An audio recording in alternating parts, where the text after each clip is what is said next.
All right, so we've been working on designing circuits in our 22 nanometer kit at Virginia Tech, and today I'm going to show you how to get into the kit a little bit faster.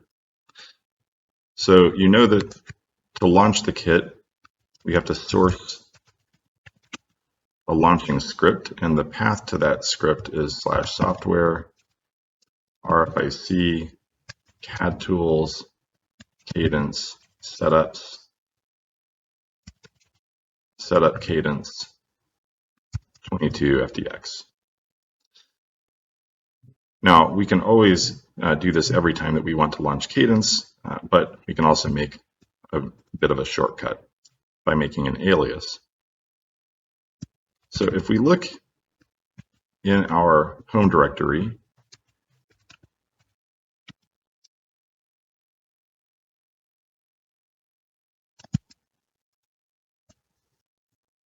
we'll see a list of our files here. So I just did ls-al and tilde. That means to list my home directory. I'll see this file called .bashrc. Now, this file basically tells my shell whenever it opens, or my terminal whenever it opens, what programs to add to the path and other things like that. But we can add aliases in this path, and I'm going to do that right now. So I'm going to choose my favorite text editor. In this case, we'll just use Gedit. We're going to edit that .bashrc file.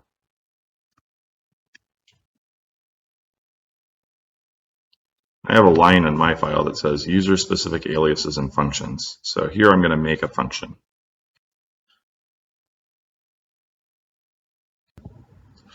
All right, so here I've typed out my alias, and in bash the command is alias 22 nanometers equals, and then you have a quote string of what you want it to do. So here I'm going to have a change directory into my 22 nanometer work folder. So I do a cd /projects/22 FDX. That tells it to change into the projects directory and then the subfolder 22 FDX that's under my home directory. I put a semicolon, and then I can put another command. And after that semicolon, I source the setup for the 22 FDX at Virginia Tech. Now, of course, if you're doing this in a different setup, you might have a slightly different path to your setup files or a slightly different path to your project directory. But these are the general rules.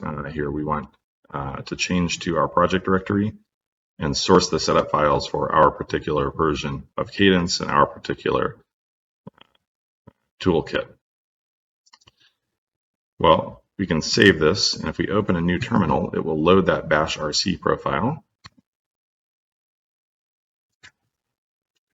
And we should be able to type our alias now, 22 nanometer. And enter, and it will launch Cadence. Now, if you're working in different process development kits or PDKs, you would want a different folder for each PDK you're working in, and even sometimes each subvariant of the PDK that you're working in. The general formula here would just be that you'd have a different folder for your work in the different PDK, and you'd probably have a different setup file for the different PDK as well. Now, if we look at this setup file, it's just a bunch of scripts that tell Cadence, that tell the Linux how to put Cadence on the path so that we can launch all of the tools.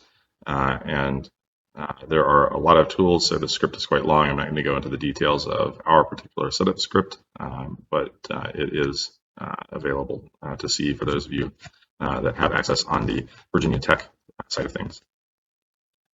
All right, now you can see that Cadence has indeed launched. So the script did work.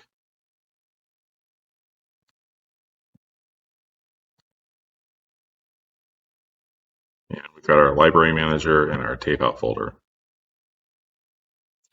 All right, so in the next video, we're going to go back to doing some design in Cadence. In fact, we're going to do a layout design of the inverter that we did the other day.